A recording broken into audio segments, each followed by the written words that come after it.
So hi, my name is Gila Bahosa and ito yung mga code natin para sa ating system na ginawa. Ito po sila.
So start na tayo.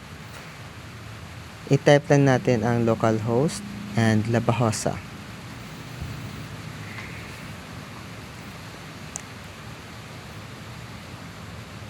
So ito na po yan.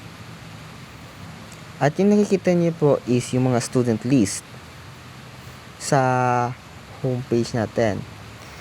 Dito natin yung makikita sa database yung mga pangalan nakalabas. Yan po sila, yun po ang mga members. Ito po sila yung mga students.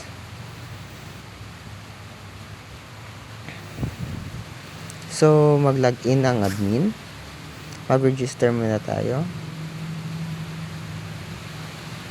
Pag gusto mo po mag-register is click lang po yung register. Kasi naka-register na po tayo kanina. Hindi lang natin na-videohan. So, landmark atahay po yun. So, ito po. Yan po ang search. Pwede po tayo mag-search dyan ng mga professors na na-add natin. So, makikita po yung mga professors doon po sa napupunta po dyan yung mga list po natin doon sa galing sa database natin. Yan po yung mga professors. So, 3 po yung nilagay natin professors. Pwede po tayo mag-delete. So, ayun. Ma-delete po natin. At pwede din po natin yan na ma-edit din.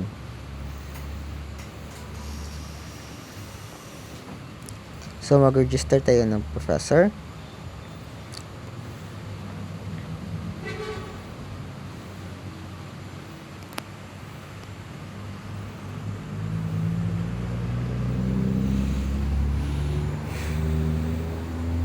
So, Rigor email is rigor@gmail.com. So, password is 1 to 8.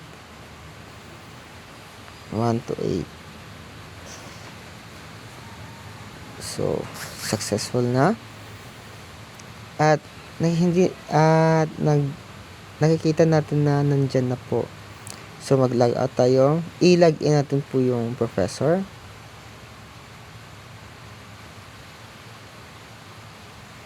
Na in-add natin.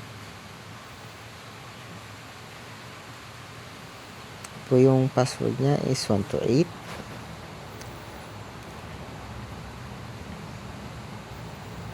So, yan na. Welcome to dashboard. At ito po, makikita po natin yung mga students. At pwede po tayo mag-add ng students. So, mag-add tayo.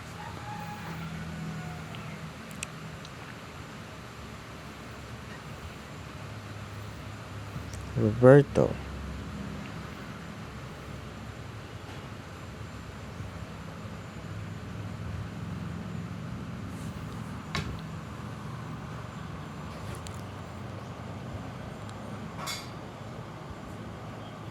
So, nakikita natin na nandyan na siya.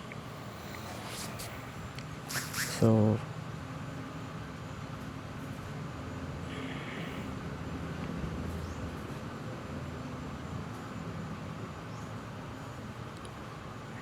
delete.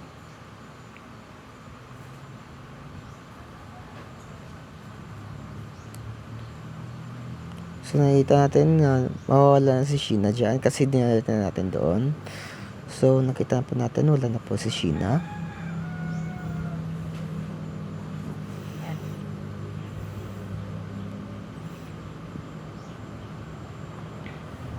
Same din po, makasearch din po doon.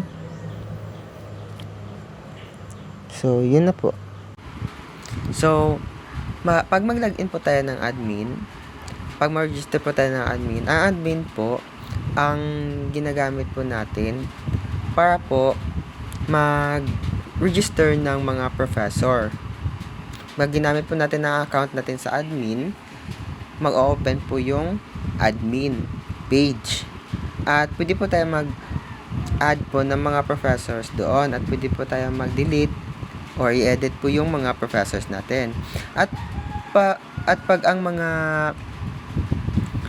professor naman po, yung na-register natin na professor, yun po yung gamitin nila na mag-login po sa professor login. At yung mga professor naman po ang makapag-register ng mga students natin. At yun din po ang makikita nila sa front page po ng ating system. At ang mga professor po ang pwede makapag-edit or delete and mag-add ng mga student po natin. Thank you.